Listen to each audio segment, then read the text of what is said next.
Bismillahirrahmanirrahim. Assalamualaikum warahmatullahi taala wabarakatuh.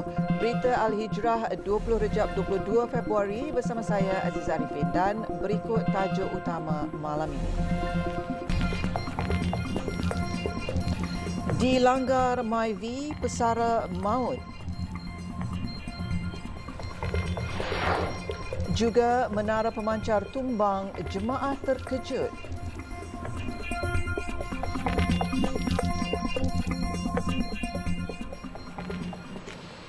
Dua lelaki yang menaiki kereta Pro 2 MyV berwarna kelabu bertindak melarikan diri setelah melanggar seorang pesara di kilometer 269 Lebuh Raya Pantai Timur 2 LPT 2 berhampiran susur masuk Plaza Tol Ceneh semalam. Dalam kejadian jam 1.15 tengah hari itu, mangsa Zulkafli Ahmad, 57 tahun yang menunggang skuter dilanggar dari belakang dan meninggal dunia akibat kecederaan parah di bahagian kepala. Menurut Ketua Polis Daerah Kemaman Superintenden Hanyan Ramlan, siasatan awal mendapati mangsa dalam perjalanan pulang ke rumahnya di Kerteh sebelum dilanggar Pro 2 MyV yang dinaiki dua lelaki berusia 20-an dan 30-an terbabit. Suspek dipercayai terus memecut laju Pro 2 MyV untuk melarikan diri tetapi terpaksa berhenti di tepi lebuh raya kira-kira 2 km dari lokasi kejadian kerana rosak. Menurut Hanyan, seorang lelaki pemandu Nissan Grand Livina yang menyaksikan kejadian itu memberhentikan kenderaannya di lokasi Pro 2 MyV itu tersadai. Salah seorang lelaki yang menaiki kereta Pro 2 MyV tiba-tiba nekat melarikan diri dengan kenderaan Nissan Grand Livina tersebut yang masih tidak dimatikan enjinnya. Pemandu itu kemudian meminta bantuan pengguna lebuh raya setelah cubaannya untuk menghubungi pihak berkuasa gagal kerana liputan telekomunikasi lemah. Kedua-dua suspek sedang diburu dan kes disiasat mengikut Seksyen 41-1 Akta Pengangkutan Jalan 1987 dan Seksyen 392 Kanun Keseksaan. Polis telah mengenal pasti identiti mangsa kejadian tetak dan bakar yang ditemui di tingkat atas bangunan panggung wayang lama di Pekan Simpang Kuala Alur Star Selasa lalu. Ketua Polis Daerah Kota Star, Assistant Commissioner Ahmad Syukri Mat Akhir berkata, berdasiasat mendapati identiti mangsa sebagai Yusri Idris, 30-an, berasal dari Desa Kedah, Pasir Putih, Kuala Nerang. Beliau berkata pengesahan mayat mangsa juga turut disahkan waris mangsa selepas bedah siasat selesai. Dalam perkembangan sama, Ahmad Syukri memaklumkan 4 individu disambung reman sehingga 1 Mac depan untuk polis melengkapkan kertas siasatan sebelum dituduh di mahkamah. Kesemua suspek berusia 30 hingga 50 tahun. Kes disiasat mengikut Seksyen 302 Kanun Keseksaan. Dalam kejadian Selasa lalu, mayat seorang lelaki ditemukan dengan kesan tetakan di tangan dan muka serta dibakar di dalam pawagam lama di Jalan Simpang Kuala. Terdahulu, bomba menerima laporan kebakaran longgokan sampah di tingkat atas bangunan itu sebelum ternampak mayat seorang lelaki setelah api dipadamkan.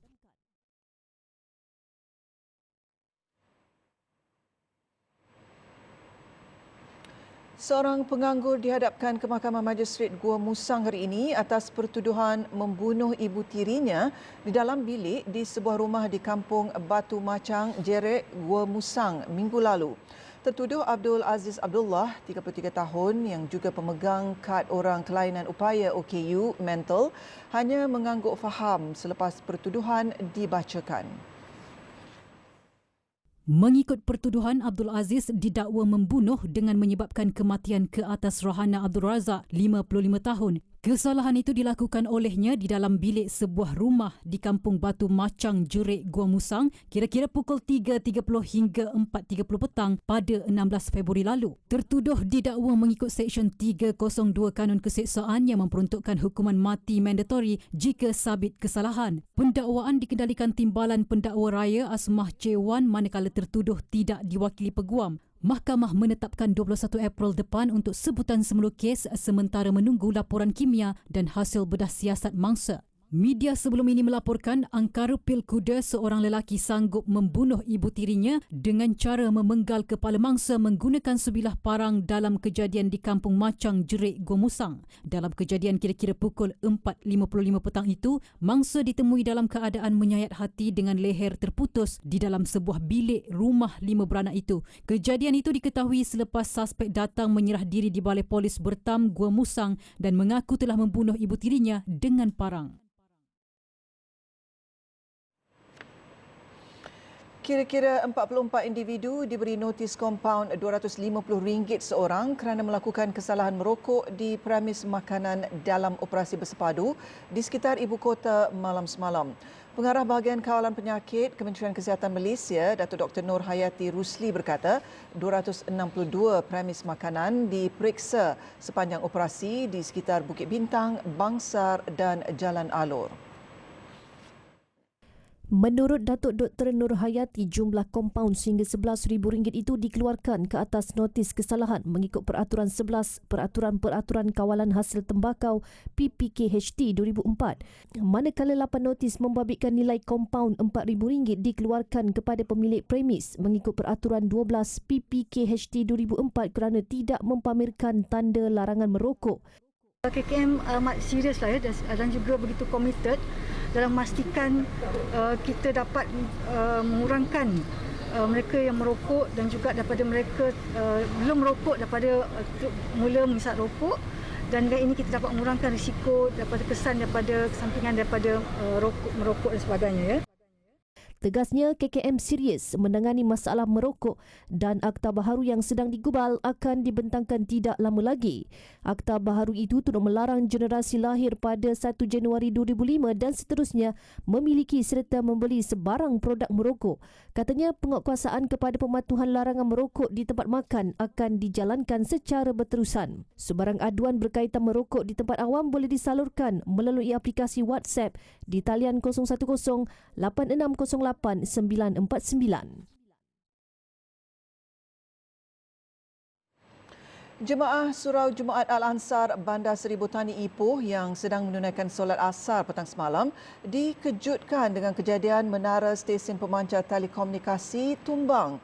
Kejadian ribut itu mengakibatkan menara setinggi 30 meter tumbang dan menghempap kabin yang menjadi tempat tinggal siak yang terletak di belakang surau terbabit. Ahli Jawatan Kuasa Surau Samsudin Abu Bakar, 71 tahun berkata, ketika kejadian dia bersama 15 jemaah sedang menunaikan solat asar berjemaah. So, kedengaran bunyi kuatlah masa solat rakaat yang kedua. Masa rakaat yang kedua tu kami dengar bunyilah. So selesai kami bersolat semua, kami tengoklah yang ini yang berlaku. Itu aja lah. Nasiblah masa kejadian tu pertama sekali tengah waktu solat lah. So masa itu pun siak pun dia ada buat kerja dekat Seri Iskandar. Menurut Samsudin, rata-rata jemaah surau terbabit bimbang perkara buruk berlaku ekoran kejadian puting beliung yang berlaku sekitar Ipoh hujung bulan lalu. Pengerusi surau Muhammad Fazli Ahmad pula berkata, kerugian yang dialami susulan kerosakan kabin itu berjumlah kira-kira RM20,000. Menurutnya, kabin tersebut sebelum ini menjadi struktur surau sementara untuk kegunaan ahli qaryah sekitar. Sementara itu, Esko Komunikasi dan Multimedia Perak Khairul Syahril Muhammad turut melawat surau berkenaan bagi melihat kerosakan yang dialami akibat kejadian ribut itu. Menurut Khairul Syahril, untuk langkah keselamatan, kawasan tersebut telah ditutup dan bekalan elektrik turut dipotong sementara kerja-kerja pembaikan siap. Katanya, menara telekomunikasi sementara juga akan dipasang segera bagi menambah baik perkhidmatan telekomunikasi dan internet yang membabitkan hampir 1,000 pengguna di situ. Esok mereka akan uruskan struktur ini untuk dialihkan, dan kita juga minta untuk Presentek sediakan laporan penuh lah berkaitan dengan struktur ini.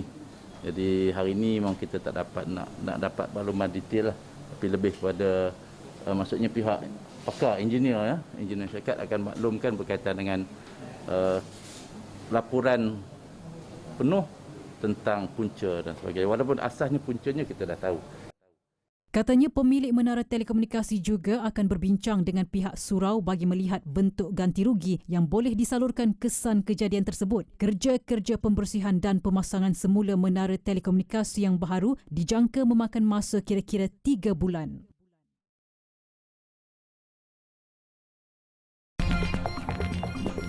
Buka sempadan, SOP bakal dimuktamad. Alhamdulillah, bertemu kembali. Prosedur operasi standard SOP bagi pembukaan sempadan negara akan dimuktamadkan dalam masa terdekat. Pengerusi Majlis Pemulihan Negara MPN Tan Sri Muhyiddin Yassin berkata, Kementerian Kesihatan KKM kini dalam proses akhir untuk meneliti SOP tersebut sebelum diumumkan. Kerana mesyuarat MPN yang lepas, kita telah mengukuhkan cadangan supaya sempadan negara ini dibuka dengan segera. Waktu itu diputuskan pada 1 hari bulan Mac. Namun begitu, keputusan majlis dah dibawa pada Kabinet dan diminta supaya KKM menyediakan SOP yang saya harap adalah lebih longgar, lebih mudah supaya tidak akan membawa kesan kepada pembukaan sempadan. Lagi cepat dibuka, bagi saya adalah amat baik untuk pemulihan ekonomi negara. Beliau berkata demikian pada sidang media MPN yang turut ditayangkan secara maya hari ini. Tambahnya, pembukaan sempadan negara wajar dipercepat bagi mengurangkan kos yang terpaksa ditanggung negara. Jelasnya lagi, proses pembukaan sempadan negara agak perlahan walaupun Malaysia merupakan antara 10 negara yang berjaya melaksanakan program vaksinasi dengan baik. Malah beberapa negara seperti Australia sudah pun membuka sempadan negaranya walaupun kadar vaksinasinya lebih rendah berbanding Malaysia. Katanya selain pelancongan, sektor lain seperti pendidikan dan pelancongan kesihatan turut terjejas akibat penutupan sempadan. Buat masa ini, walaupun terdapat peningkatan kes dan kemasukan ke wad hospital, strategi program imunisasi COVID-19 dilihat berjaya mengelak daripada jangkitan lebih teruk.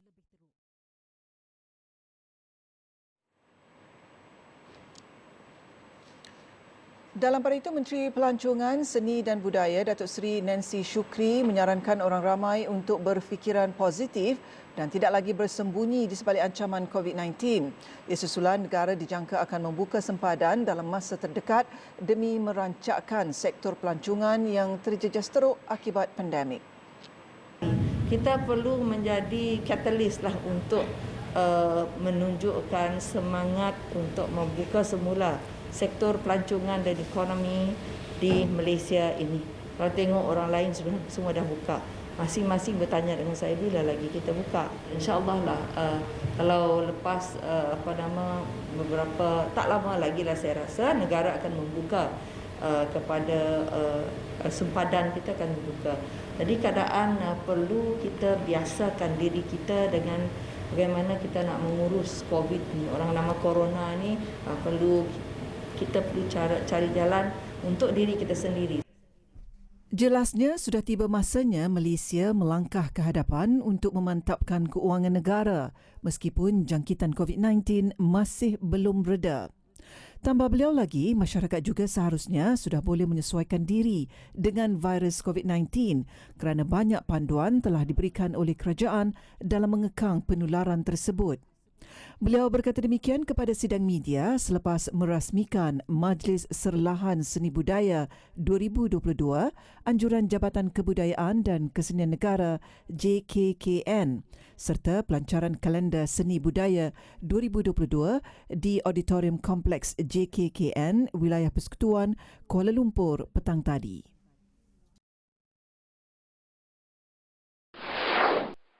Pada majlis sama rancangan pagi Assalamualaikum, terbitan TV Al-Hijrah telah menerima anugerah media JKKN 2021 kategori media elektronik terbaik bagi program World Bicara TV dan radio terbaik. Penganugerahan tersebut disampaikan Menteri Pelancongan, Seni dan Budaya Datuk Seri Nancy Shukri.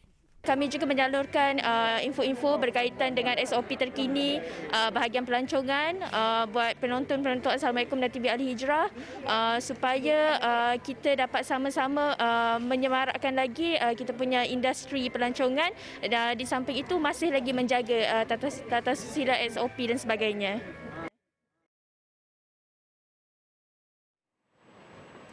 Sebanyak 1,130 juta liter air terawat bakal dinikmati penduduk di Lembah Kelang di bawah projek Loji Rawatan Air LRA Langat 2 menjelang akhir 2023. Pengurusi Pengurusan Aset Air Berhad PAAB, Datuk Dr. Muhammad Khairuddin Aman Razali berkata, projek itu bakal menangani masalah gangguan bekalan air yang sering dihadapi penduduk sekitar Lembah Kelang selama ini. Dan projek ini memberi manfaat kepada 500,000 penduduk sekitar kawasan ini, insya-Allah. Ini satu projek untuk rakyat yang mudahan boleh memberi kebaikan untuk mereka lah dalam situasi di Lembah Kelang. Selalu kita bincang tentang air yang bermasalah kerana bekalannya yang tidak cukup. Menurut Datuk Dr. Muhammad Khairuddin, PAAB menerima 2 pakej projek LRA Langat 2 yang berjaya disiapkan mengikut jadual oleh kontraktor yang dilantik Infra Sunan Berhad. Ia adalah pakej 10 Seksyen 1 yang akan membekalkan kira-kira 40.5 juta liter air kepada 500,000 pengguna, serta pakej 12 yang melibatkan pembinaan kolam air Sungai Besi dengan kapasiti 22 juta liter air. Ia kini dalam proses diserahkan kepada pihak pengurusan air Selangor Berhad AIS. Beliau berkata demikian kepada media selepas merasmikan Majlis Penyiapan Seksyen 1 Pakej 10 dan 12 Loji Rawatan Air Langat 2 di Ibu Negara pagi tadi. Sementara itu, pengarah projek LRA Langat 2, Kamaruddin Abdul Razak berkata, projek terbesar di Asia Tenggara yang dibina sejak Mac 2014 itu telah mencapai 89.13%. Dengan siapnya pembinaan Loji Rawatan Air 2 dan projek Langat 2 ini, kapasiti untuk simpanan air terawat akan naik, akan meningkatlah kepada kita target atau kita tujuan kita untuk capai reserve tu margin dalam 20% lah. Projek yang menelan kos 3.7 bilion ringgit itu merangkumi 23 pakej membabitkan Hulu Langat, Ceras, Sungai Besi, Bukit Jalil, Petaling, Bandar Kinrara, Bukit Dengkil, Ampang serta Keramat AU3.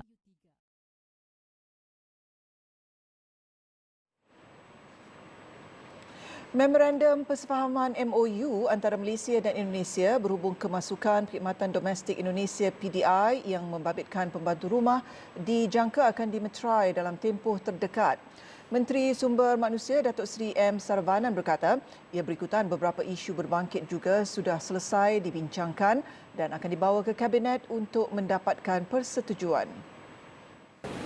So setakat ini respon memang bagus. Cuma kita ada beberapa isu yang perlu diatasi. Yang pertama adalah gaji minimum.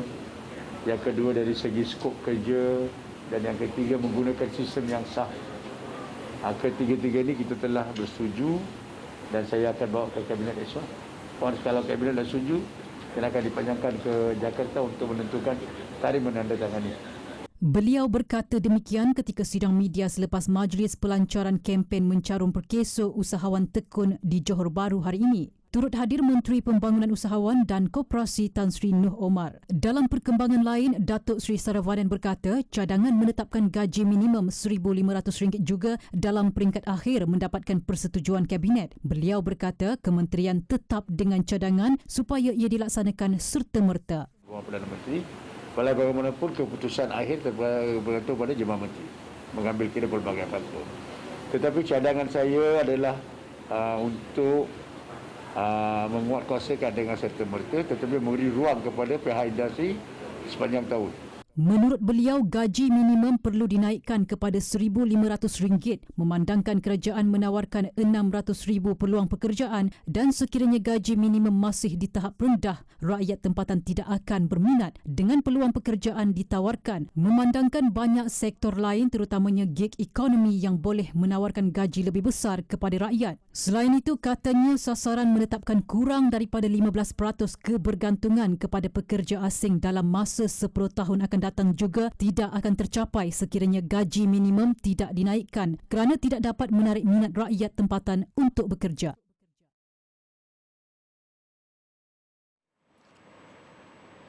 Tidak terhad kepada pembelajaran secara teori sahaja, kini pelajar jurusan Diploma Undang-Undang Kolej Islam Antarabangsa IIC berpeluang merasai sendiri pengalaman mengendalikan kes di mahkamah menerusi mahkamah mood mereka. Menurut Ketua Pegawai Eksekutifnya Samsul Kahar Harun, mahkamah mini tersebut dapat memberi pendedahan awal kepada pelajar dalam segala prosedur dan tata cara semasa persediaan serta pertikaian kes di hadapan hakim. Ini kod ni sebenarnya bukan satu requirement oleh Kementerian Pendidikan Tinggi untuk diploma in law, tetapi kita mengambil kesempatan ni, kita bagi ekstra pada student supaya memberi kebaikan pada student, sebab tujuan objektif kita ialah melahirkan student yang profesional dalam bidang masing-masing. Dalam masa sama kita nakkan sasiah bagi student.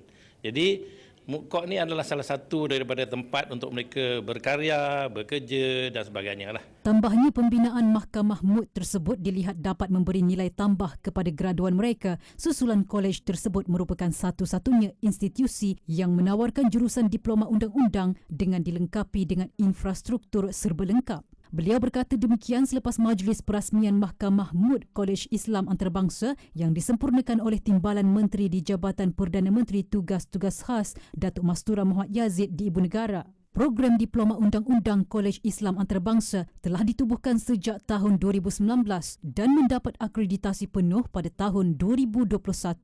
Kini mereka mempunyai seramai 244 orang pelajar. Bagi pelajar lepasan sijil pelajaran Malaysia yang berminat untuk melanjutkan pengajian Diploma Undang-Undang di Kolej Islam Antarabangsa, kemasukan dibuka pada April, Julai dan Disember setiap tahun dengan tempoh program selama 2 tahun 8 bulan. Untuk sebarang pertanyaan lanjut, orang ramai boleh menghubungi nombor media sosial serta laman web seperti yang tertera.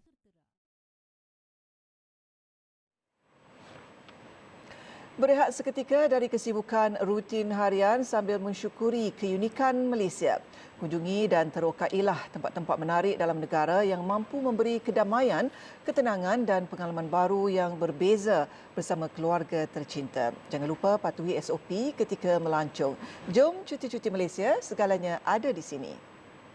Keindahan dan keunikan alam semula jadi Malaysia menjadi aset penting pelancongan eko. Jom nikmati keindahan flora dan fauna Malaysia sambil mencuba aktiviti lasak yang disediakan. Jom, cuti-cuti Malaysia. Mempesona.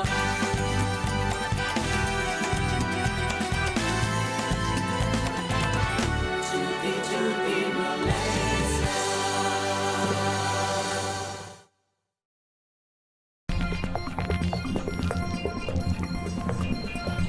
Krisis Rusia-Ukraine semakin kritikal.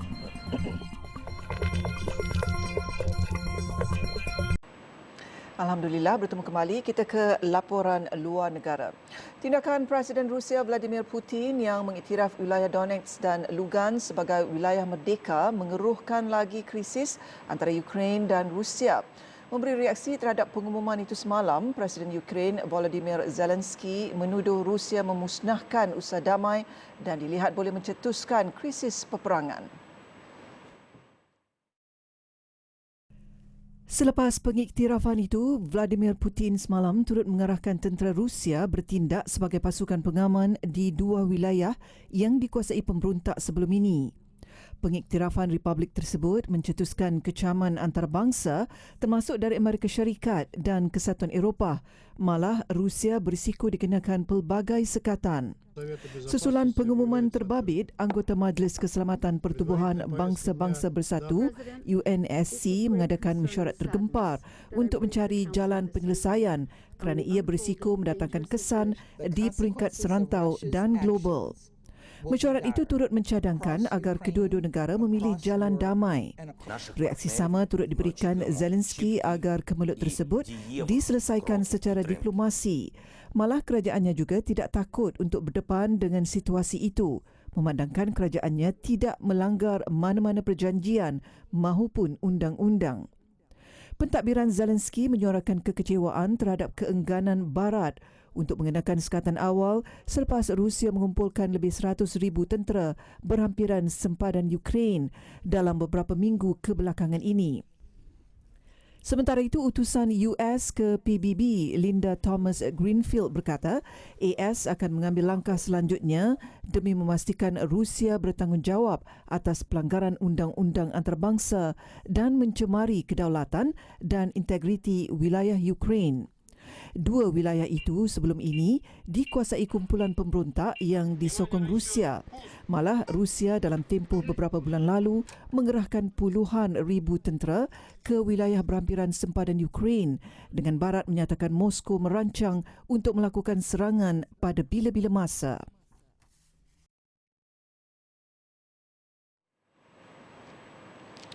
Kebakaran hutan di wilayah Corrientes di timur laut Argentina sejak beberapa minggu lalu telah memusnahkan kira-kira 800,000 hektar kawasan. Menurut pihak berkuasa, kemusnahan tersebut melibatkan ladang, padang rumput serta hidupan liar di kawasan hutan dengan anggaran kerugian lebih 240 juta dolar Amerika. Kepulan asap tebal daripada kebakaran itu dilihat memenuhi ruang udara. Menurut penduduk, ia merupakan kejadian kali pertama berlaku dan berpunca daripada kemarau ditambah dengan angin kencang dan kelembapan yang rendah. Anggota bomba dari seluruh Argentina, Brazil dan Bolivia dikerahkan ke lokasi kejadian bagi mengurangkan risiko lebih banyak kawasan akan terbakar. Dalam masa sama, penduduk Argentina berharap hujan akan turun dalam tempoh terdekat bagi mengawal kebakaran. Kira-kira 1,500 jawatan tetap terdiri daripada pegawai perubatan, pegawai pergigian dan pegawai farmasi akan diwujudkan setiap tahun bermula 2022 hingga 2025. Selain itu, terdapat juga penambahan jawatan di bahagian lain termasuk pakar perubatan dan pergigian. Sekian berita Al-Hijrah. Jangan lupa layari alhijrahnews.com untuk lagi laporan-laporan menarik dan artikel eksklusif. Saya Aziz Arifin. Assalamualaikum dan selamat malam.